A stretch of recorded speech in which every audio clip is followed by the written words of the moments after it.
Hello dear students, आज हम बात करने वाले हैं रिक्वायर्ड फील्ड वैलिडेशन कंट्रोल के बारे में। So validation is a process to find and restrict the invalid data which is enter from the user. बहुत बार रजिस्ट्रेशन फॉर्म में यूज़र्स के द्वारा एंटर किया हुआ डेटा जो है वो वैलिड नहीं रहता, तो उसको चेक करने का और रिस्ट्रिक्ट करने के प्रोसेस को जो है हम वैलिडेशन कहते हैं। चलिए स्टार्ट करते हैं।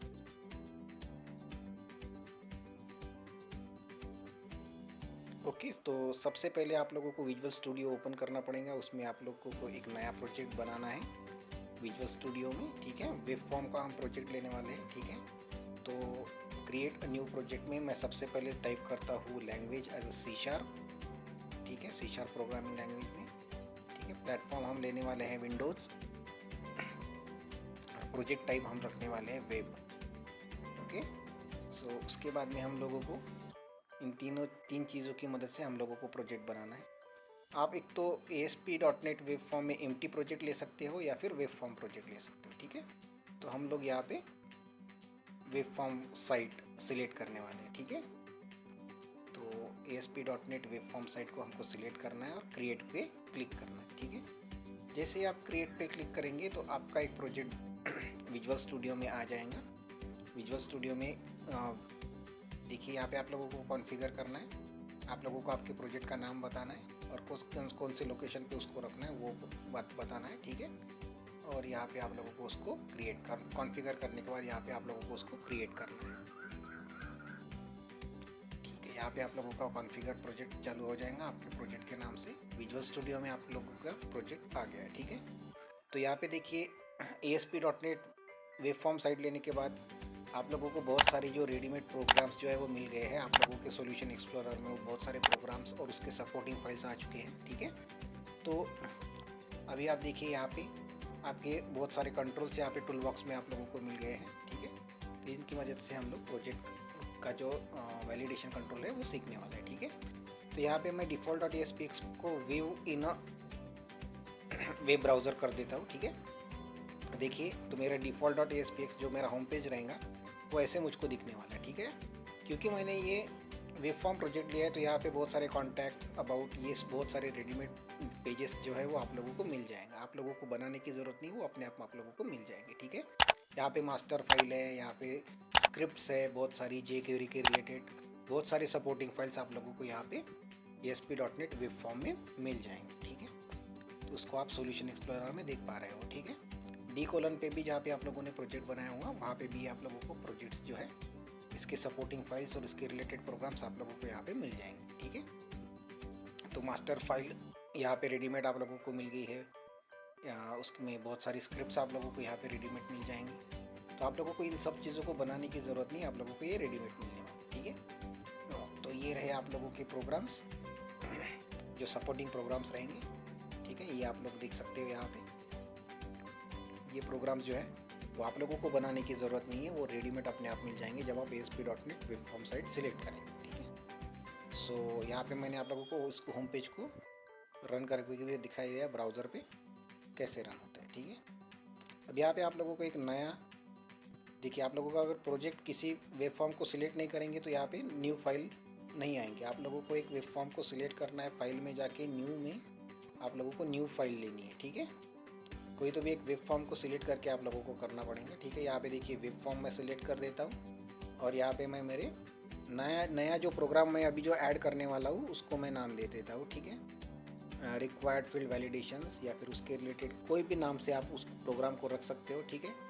यहाँ पे कैप्स लॉक ऑन होने की वजह से ये ऐसा नाम आ गया, मैं इसको हटा देता हूँ। फिर से कैप्स लॉक ऑफ करके मैं इसको बनाता हूँ रिक्वायर्ड फील्ड वैलिडेशन .aspx। आपको ध्यान रखना है कि आप लोगों का जो वेब फॉर्म रहेगा उसका एक्सटेंशन रहेगा .aspx, ठीक है। उसको मैं प्रोग्राम के नाम में .aspx की मदद से उसको सेव कर देता हूँ। Place code in a separate file उसको रखता हूँ और मास्टर पेज जो पहले से ही बनाया हुआ था वेब फॉर्म साइट में उसको भी मैं सिलेक्ट कर देता हूँ, ठीक है। Place code in a separate file और यहाँ पे मास्टर फाइल को भी सिलेक्ट कर देता हूँ, ठीक है। जैसे मैं इसको ऐड करूँगा तो मास्टर फाइल जो मेरे पर्टिकुलर प्रोजेक्ट में एग्जिस्टिंग है उसमें से कोई भी एक मास्टर फाइल में सिलेक्ट कर देता हूँ, उसको ओके कर देता हूँ, ठीक है। तो यहाँ पे जो आप लोगों को दिख रहा है कंटेंट ASP:कंटेंट और उसको क्लोज किया गया, इसके बीच में आप लोगों को कोडिंग लिखनी पड़ेगी, ठीक है। तो यहाँ पे कोडिंग लिखते टाइम मैं यहाँ यहाँ पे एक रजिस्ट्रेशन फॉर्म बना देता हूँ। उसमें एक टेबल टैग की मदद से TR और TD की मदद से मैं एक अपना एक टेबल बना देता हूँ रजिस्ट्रेशन फॉर्म के लिए, ठीक है। तो सबसे पहले वाले TR के TD में मैं यूज़र ID दे देता हूँ, ठीक है। और दूसरे वाले TD में मुझको लेना पड़ेगा टेक्स्ट बॉक्स, ठीक है। तो कंट्रोल्स में जाके दूसरे दोनों TD के बीच में मैं मेरा कर्सर रख देता हूँ। यहाँ पे टेक्स्ट बॉक्स को डबल क्लिक कर देता हूँ। तो यहाँ पे देखिए, उसको डबल क्लिक करने के बाद ये टेक्स्ट बॉक्स का जो कोडिंग है वो अपने आप यहाँ पे आ गया है, ठीक है। आप लोग देख पा रहे हो ASP: text box ID run at equal to server, ये अपने आप आ गया, ठीक है। सो ID आप लोगों को ध्यान में रखना पड़ेगा। इसका जो यूज़ रहेगा मैं आप लोगों को सामने बताऊँगा आगे चल के वीडियो में, ठीक है। तो पहले TD में यूज़र ID और दूसरे TD में जो है वो टेक्स्ट बॉक्स आपने लिया है। एक तीसरा और TD मैंने ले लिया है, वो क्यों जो हम रिक्वायर्ड फील्ड वैलिडेशन कंट्रोल का यूज़ करेंगे उसके लिए मैंने ले लिया है, ठीक है। इसको मैं सेव कर देता हूँ, ठीक है। इसको सेव करने के बाद हम लोग जो है वो एक और TR में एक TD में हम लोग लेने वाले हैं पासवर्ड के लिए टेक्स्ट बॉक्स लेने वाले हैं और पासवर्ड फील्ड हम लोग यहाँ पे लेने वाले हैं, ठीक है। तो दूसरे TR में TD में मैंने ले लिया है पासवर्ड, यूज़र ID और पासवर्ड जैसे हम लोग यूज़ करते हैं लॉगिन फॉर्म में, वैसा ही एक फॉर्म हम लोगों को यहाँ पे बनाना है, ठीक है। तो यहाँ पे मैंने पासवर्ड ले लिया है। दूसरे TD में भी मैं दूसरा टेक्स्ट बॉक्स ले लेता हूँ, ठीक है। तो यहाँ पे जैसे यहाँ पे टेक्स्ट बॉक्स 1 ID आया था, तो नीचे टेक्स्ट बॉक्स 2 ID आ गया। तो जितने भी टेक्स्ट बॉक्सेस लेते जाएंगे आप, उसका ID अपने आप चेंज होते रहेगा, ठीक है। ये ID इंपॉर्टेंट है अपने प्रोजेक्ट के हिसाब से, ठीक है। सो यहाँ पे और एक TD ले लेता हूँ मैं, ठीक है। रिक्वायर्ड फील्ड वैलिडेशन हम लोग यूज़ करेंगे, ठीक है। उसके बाद में एक आखिरी वाले TR और TD में मैं एक सबमिट बटन ले लेता हूँ, क्योंकि सबमिट बटन पे क्लिक होने पे ही जो हमारा रिक्वायर्ड फील्ड वैलिडेशन है वो काम करने वाला है। तो यहाँ पे मैं देखिए, यहाँ पे कंट्रोल्स में जाके मैं एक बटन ले लेता हूँ। यहाँ पे देखिए, बटन में मैं टेक्स्ट उसका चेंज कर देता हूँ, यहाँ पे सबमिट कर देता हूँ, ठीक है, सबमिट। अब हम इस पर्टिकुलर प्रोग्राम को रन करके देखते हैं कि ये प्रोजेक्ट उसको सेव कर दिया है। ये कैसे रन होगा, राइट क्लिक कर देता हूँ, व्यू इन ब्राउज़र कर देता हूँ, ठीक है। व्यू इन ब्राउज़र करूँगा जैसे मैं, देखिए रजिस्ट्रेशन फॉर्म, और देखिए यूज़र ID उसके सामने टेक्स्ट बॉक्स, पासवर्ड उसके सामने टेक्स्ट बॉक्स और सबमिट बटन आ गया, ठीक है। अब ये एक जनरल फॉर्म हो गया है। यहाँ पे अभी हम लोगों ने कोई भी required field validation control use नहीं किया। ये अपना सिंपल लॉगिन फॉर्म जैसे बन गया है, जिसमें यूज़र ID और पासवर्ड हम लोगों ने यूज़ किया है, ठीक है। सो अब हम लोगों को लेना है रिक्वायर्ड फील्ड वैलिडेशन। मीन्स आप लोग जब भी सबमिट बटन को क्लिक करेंगे और अगर आप लोगों का टेक्स्ट बॉक्स जो है वो एम्प्टी रहा, तो उसने मैसेज दिखाना चाहिए, ठीक है। तो इसको हम कहते हैं रिक्वायर्ड फील्ड वैलिडेटर, ठीक है। तो इस जो TD रहेगा हमारा, जो जिसको हम लोगों ने ब्लैंक छोड़ दिया था पहले, उसमें हम लेंगे एक वैलिडेशन, रिक्वायर्ड फील्ड वैलिडेशन। सो आप लोगों को स्टैंडर्ड कंट्रोल्स को बंद करके यहाँ पे देखिए वैलिडेशंस आप लोगों को दिख रहे हैं टूल बॉक्स में। इसमें आप लोगों को जाना पड़ेगा रिक्वायर्ड फील्ड वैलिडेटर को, और उसको सिलेक्ट किया मैंने, उसको डबल क्लिक किया तो रिक्वायर्ड फील्ड वैलिडेटर यहाँ पे आ गया, ठीक है। वैसे ही नीचे वाला जो TD था पासवर्ड के लिए, जो हम लोगों ने टेक्स्ट बॉक्स लिया था, उसके लिए भी हम लोग एक और रिक्वायर्ड फील्ड वैलिडेटर ले लेते हैं, ठीक है। सो अभी रिक्वायर्ड फील्ड वैलिडेटर मैंने ले लिया है, ठीक है। अब हम इसको चेक करेंगे कि ये प्रॉपरली काम कर रहे हैं कि नहीं कर रहे। इसको सेव कर देता हूँ, इसको फिर से मैं रिफ्रेश कर देता हूँ, तो हम लोग देखेंगे ये रन हो गए। कंटिन्यू पे क्लिक करता हूँ, देखिए अब उसने यहाँ पे एरर दे दिया। अब यहाँ पे एरर क्या है, कंट्रोल टू वैलिडेट प्रॉपर्टी जो है रिक्वायर्ड फील्ड वैलिडेटर के लिए, वो ब्लैंक नहीं रहनी चाहिए, ठीक है।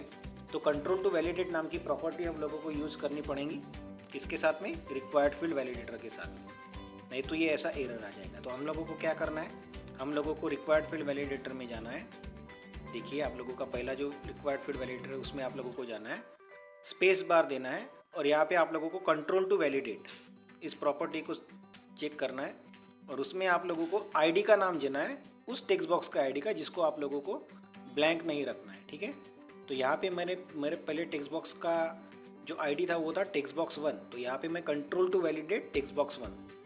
अगर आप लोगों का ID यहाँ पे चेंज कर देते हो, T1 कर देते हो, तो यहाँ पे आप लोगों को कंट्रोल टू वैलिडेट T1, ठीक है। ये देखिए इसका ID क्या है, टेक्स्ट बॉक्स 1। तो यहाँ पे जो ID रहेगा वो ID आप लोगों को कंट्रोल टू वैलिडेट में यहाँ पे आप लोगों को बताना है, ठीक है। इसको मैं टेक्स्ट बॉक्स 1 कर देता हूँ। तो जो ID रहेगा वो ID आप लोग यहाँ पे कंट्रोल टू वैलिडेट में देंगे। वैसे ही सिमिलरली कंट्रोल टू वैलिडेट नीचे वाले रिक्वायर्ड फील्ड वैलिडेटर के लिए यहाँ पे रहेगा टेक्स्ट बॉक्स 2, क्योंकि ऊपर वाले टेक्स्ट बॉक्स का आईडी था टेक्स्ट बॉक्स 1 और नीचे वाले टेक्स्ट बॉक्स का आईडी है टेक्स्ट बॉक्स 2। देखिए आप, इसको मैं सिलेक्ट कर लेता हूँ।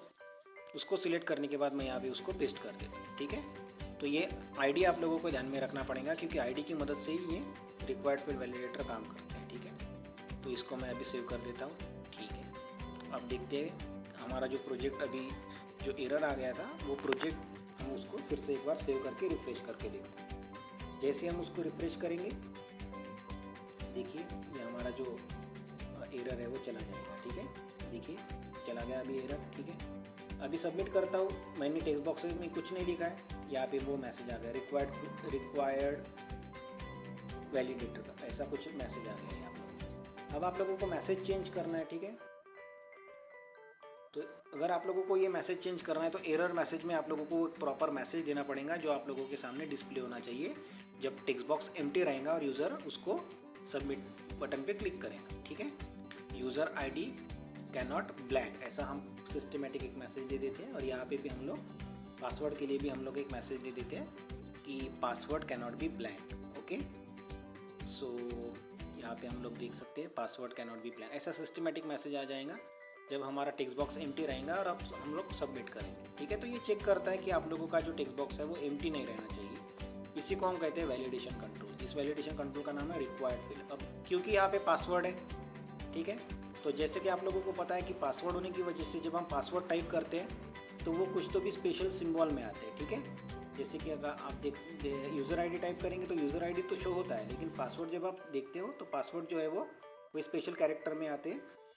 देखिए यहाँ पे मैसेज चेंज हो गया, हम यूज़र आईडी टाइप करते हैं तो ये मैसेज ये यूज़र आईडी का चला गया। जब देखिए पासवर्ड में आप लोगों को जो है वो टेक्स्ट दिख रहा है, लेकिन पासवर्ड में वो टेक्स्ट दिखना नहीं चाहिए। ठीक है, तो उसके लिए आप लोगों को क्या करना पड़ेगा, पासवर्ड में आप लोगों को टेक्स्ट मोड प्रॉपर्टी चेंज करनी पड़ेगी। तो यहाँ पे यूज़र आईडी मैं कुछ तो भी दे देता हूँ। ठीक है, यूज़र आईडी मैंने कुछ दे दिया है और पासवर्ड भी मैं जब टाइप कर रहा हूँ तो वो पासवर्ड दिख रहा है, हालांकि पासवर्ड दिखना नहीं चाहिए। तो पासवर्ड दिखना नहीं चाहिए, इसके लिए आप लोगों को क्या करना पड़ेगा, पासवर्ड में जो आप लोगों ने टेक्स्ट बॉक्स लिया है, पासवर्ड के लिए जो टेक्स्ट बॉक्स लिया है उसमें आप लोगों को एक और प्रॉपर्टी सेट करनी है, text mode equal to password. ठीक है, देखिए यहाँ पे text mode equal to password उसको ले लेना है आप लोगों ने। जैसे आप लोग यहाँ पे पासवर्ड ले लेंगे, ओके, जैसे आप लोग यहाँ पे पासवर्ड ले लेंगे तो ये अभी स्पेशल कैरेक्टर में आ जाएगा, पासवर्ड वो शो नहीं करेगा। ठीक है, मैं इसको सेव करके रिफ्रेश कर देता हूँ। ठीक है, अब जैसे मैं उसको रिफ्रेश करूँगा हम लोग देखेंगे। ठीक है, यहाँ पे देख सकते हो आप लोग control to validate property set की है मैंने। ठीक है, टेक्स्ट बॉक्स 1 है। ठीक है, यहाँ पे अगर मुझको कुछ चेंज करना है, मुझको अगर मैसेज जो है वो दूसरे कलर में चाहिए तो यहाँ पे उसको सिलेक्ट करके आप लोग प्रॉपर्टीज़ में जाके उसका कलर जो है वो चेंज कर सकते हो। यहाँ पे मैं अगर रेड कलर रखना चाहता हूँ, क्योंकि जो मैसेज शो होने वाला है वो रेड कलर में चाहिए, क्योंकि वो एक मैसेज जो है वो यूज़र के सामने शो करेगा तो वो रेड कलर में अगर मुझको चाहिए तो आप लोग जो है वो उस पर जो आप लोगों का जो रिक्वायर्ड फील्ड वैलिडेटर रहेगा, देखिए मैं उसको डिज़ाइन में भी आप लोगों को बता देता हूँ। तो उसको सिलेक्ट करके रखना है, ये कि यहाँ पे ऐसे मैं सिलेक्ट कर देता हूँ और यहाँ पे उसकी प्रॉपर्टीज़ में जाके उसकी प्रॉपर्टीज़ में मैं उसको चेंज कर सकता हूँ। आप वहाँ यहाँ से भी प्रॉपर्टी चेंज कर सकते हो और सोर्स कोड में जाके आप डायरेक्टली भी कोडिंग से भी आप लोग जो है उसकी प्रॉपर्टी सेट कर सकते हो। ठीक है, तो यहाँ पे मैंने उसको ओके कर दिया है। ठीक है, सोर्स में गया। ठीक है, यहाँ पे आ गया, जो आप लोग चेंज करेंगे डिज़ाइन में वो सोर्स कोड में भी अपने आप आ जाएंगे। ठीक है, तो यहाँ पे मैं उसको कर देता हूँ सेव। ठीक है, जैसे मैं उसको सेव कर देता हूँ तो हम लोग देखेंगे यहाँ पे अभी हमारा प्रोग्राम जो है वो प्रॉपरली जो हमने प्रॉपर्टी सेट की है वो आई कि नहीं है। अब मैं उसको सबमिट करके देखता हूँ, देखिए रेड कलर में आ गया आप लोगों का मैसेज और यहाँ पे जब भी मैं उसको टाइप कर देता हूँ तो ये मैसेज अपने आप चले जाएंगे। ठीक है, तो पासवर्ड भी मैं जब टाइप कर लेता हूँ, देखिए अब यहाँ पे जो है वो स्पेशल सिम्बल्स में आ गए पासवर्ड। जैसे मैं इसको सबमिट करूँगा तो ये मैसेज चले जाएंगे, क्योंकि अभी आप लोगों का जो टेक्स्ट बॉक्स है वो एम्प्टी नहीं है, आप लोगों ने कुछ इन्फॉर्मेशन यहाँ पे भरी। तो ये रहते हैं रिक्वायर्ड फील्ड वैलिडेटर, जिसकी मदद से आप लोग जो है वो आप लोगों के टेक्स्ट बॉक्स एम्प्टी अगर रहेंगे तो उसको रिस्ट्रिक्ट करेगा। ठीक है, तो इस तरह से जो है वो वैलिडेशन कंट्रोल्स काम करते हैं। तो ये रहेगा, ये हो गया अपना रिक्वायर्ड फील्ड वैलिडेटर। इसको यूज़ करने के लिए कुछ नहीं, आप लोगों को सिर्फ वैलिडेशन कंट्रोल में जाके रिक्वायर्ड फील्ड वैलिडेटर करना है और उसमें आप लोगों को control to validate property set करनी है यहाँ से। Okay, thank you very much for watching this video.